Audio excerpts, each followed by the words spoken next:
पाठ 3 हृदय परिवर्तन, चेंज ऑफ हार्ट। पाठ परिचय, चैप्टर इंट्रोडक्शन।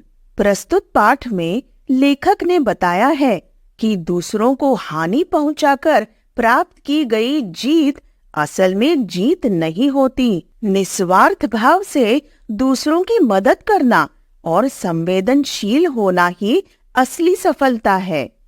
पाठ का उद्देश्य, चैप्टर ऑब्जेक्टिव, कौशल वाचन श्रवण, पठन पाठन, मौखिक व लिखित प्रश्नोत्तर। पाठ से आगे चिंतन और मनन, व्याकरणिक संयुक्ताक्षर से शब्द बनाना, की या की से रिक्त स्थान भरना, अनेकार्थी शब्दों का वाक्य प्रयोग द्वारा अर्थ स्पष्ट करना, ना लगाकर क्रिया शब्द बनाना, पाठ से शब्द चुनकर लिखना। विषय संवर्धन गतिविधियाँ, जीवन कौशल, रचनात्मक कौशल, परियोजन कार्य, संवाद, शिक्षा। हम प्रेम से ही किसी का दिल जीत सकते हैं, डराकर नहीं। सिकंदर महान ने कई युद्ध जीते थे। वह सारे संसार पर विजय प्राप्त करना चाहता था। बहुत से देशों पर विजय प्राप्त करने के बाद उसने अपने सेनापतियों को भारत की ओर कूच करने का आदेश दिया।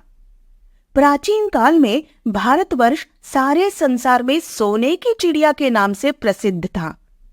सिकंदर का आदेश मिलते ही सेनापतियों ने नक्शे देखे और भारत की ओर कूच कर दिया। विशाल हिमालय की बर्फीली चोटियों को पार कर देश में प्रवेश किया और सिंधु नदी तक पहुंच गए। वहां पहुंचकर अपने खेमे गाड़ दिए गए। एक दिन सिकंदर अपने घोड़े पर सवार होकर जंगल की ओर निकल पड़ा। जैसे ही वह थोड़ा आगे बढ़ा, उसे दूर कहीं आग की लपटें दिखाई दी।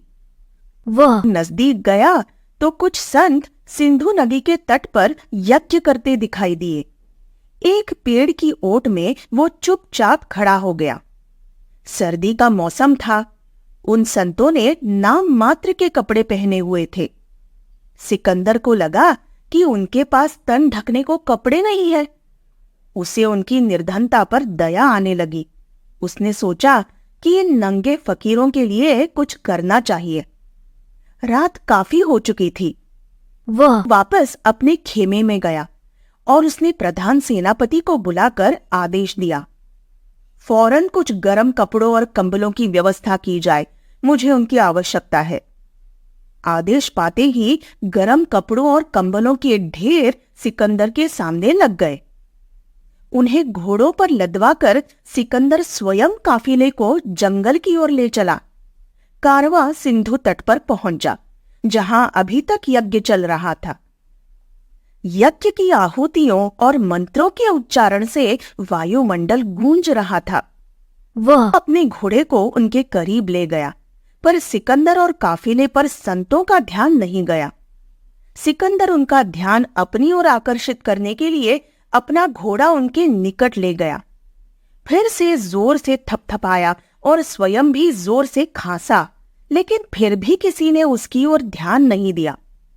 सिकंदर इससे चिढ़ गया। घोड़े से उतरकर वो सबसे वृद्ध संत की ओर बढ़ा। संत ने तब भी उसे नहीं देखा।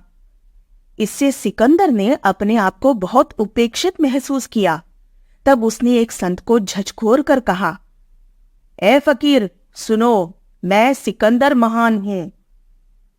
संत ने निर्विकार भाव से उसकी ओर देखा, फिर शांत व मधुर स्वर में पूछा, कहो नवयुवक, क्या चाहते हो? मैं तुम्हारे लिए क्या कर सकता हूं? सिकंदर इस प्रश्न से सकपका गया। उसने हिचकिचाते हुए कहा, मैं तुमसे कुछ नहीं चाहता हूं। मैं सिकंदर महान हूं।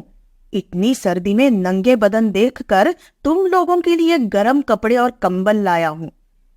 संत ने तीखी दृष्टि से सिकंदर को देखा। करीब आकर उसके कंधे पर हाथ रखकर बोले, तो तुम ही वह सिकंदर हो जो देशों को लूटकर उन पर विजय प्राप्त करता है। फिर अट्टहास करते हुए पूछा, अच्छा नवयुवक, यह तो बताओ कि कभी लुटेरा भी विजयी या दानी हो सकता है? इतना कहते हुए संत ने ठहरी दृष्टि से सिकंदर की आंखों में झांका। सिकंदर का चेहरा पीला पड़ गया। उसे समझ नहीं आया कि वह क्या उत्तर दे। वह स्तब्ध सा बुद्ध की भांति खड़ा रहा। संत ने बात आगे बढ़ाई। मेरे बच्चे, यदि तुम सचमुच विश्व विजय करना चाहते हो तो पहले अपने प्रेम से देशवासियों के दिल जीतो। जहां तक हमारी बात है, हमें किसी चीज की आवश्यकता नहीं है। हमारी चिंता छोड़ो, हम सन्यासी हैं और अब जो कुछ हमारे पास बचा है हम तो उसका भी त्याग करने जा रहे हैं। अब कहो, तुम्हें क्या चाहिए?